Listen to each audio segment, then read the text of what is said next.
ایک وقت میں 2 نمازیں پڑھنا.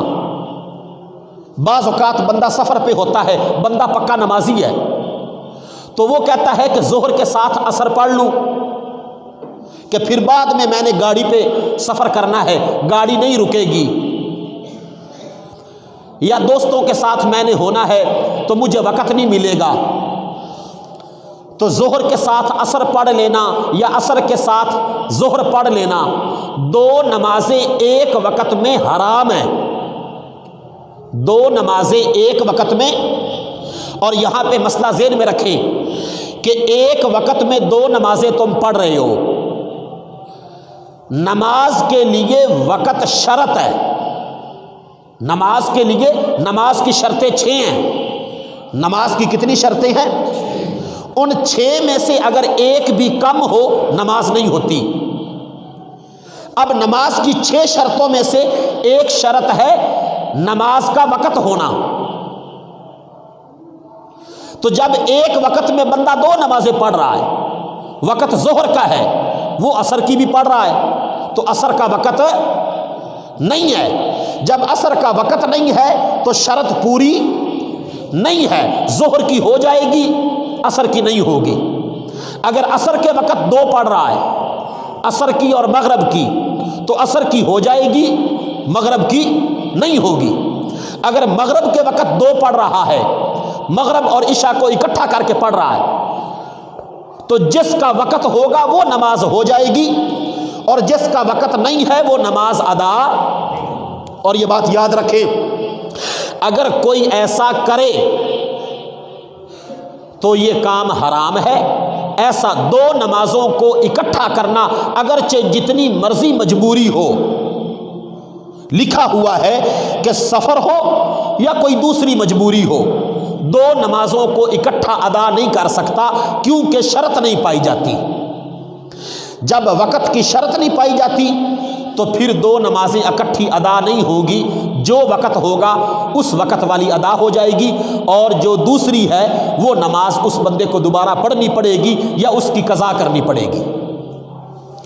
اس کے بعد پھر ہے ایک اور چیز کہ 3 وقت ایسے ہیں کہ جن وقتوں میں نماز نہیں ہوتی. یہ 5واں مسئلہ ذہن میں رکھیں.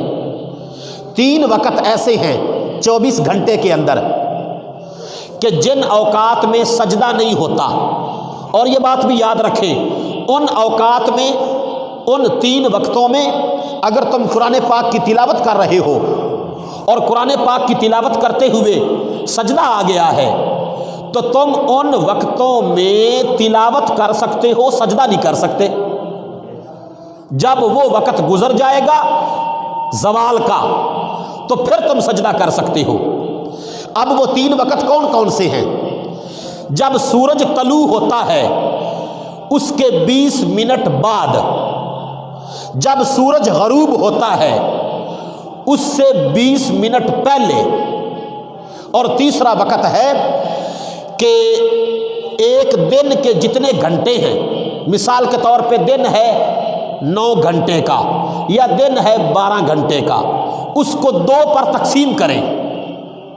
2 پر تقسیم کرنے کے بعد جو آدھا نکلے اس آدھے کو آگے آدھے کے ساتھ جمع کریں.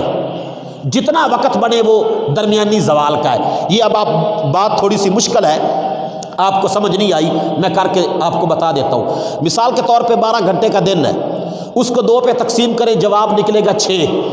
کیا جواب نکلے گا؟ 6. مثال کے طور پہ صبح دن نکلتا ہے 7 بجے، 7 بجے سے آگے سورج غروب ہوتا ہے 7 بجے، تو 7 بجے سے 7 بجے تک کتنے گھنٹے ہو گئے؟ 12. تو 12 گھنٹے کا نصف ہے 6 گھنٹے. اب 7 سے آگے 6 گھنٹے گنتی کرو، 8 9 10 11 12 اور 1. اب جو 12 اور 1 ہے یہ 6واں گھنٹہ ہے، اس کا نصف بنے گا 12.5. کیا بنے گا؟ 12.5 سے 1 تک، یہ درمیان والا جو آدھا گھنٹہ ہے، فقہاء نے 37 منٹ بھی لکھا ہے، 40 منٹ بھی لکھا ہے، احتیاط کرتے ہوئے 42 اور 43 منٹ بھی لکھا ہے. یہ زوال کا وقت ہوتا ہے. لیکن اس میں زیادہ مضبوط قول 37 منٹ کا ہے۔ یہ 3 وقت زوال کے ہیں، ان 3 وقتوں میں کسی قسم کی نہ قضا نماز پڑھی جا سکتی ہے، نہ ادا نماز پڑھی جا سکتی ہے، نہ سجدہ کیا جا سکتا ہے، نہ جنازہ پڑھا جا سکتا ہے، نہ سجدہ تلاوت کیا جا سکتا ہے۔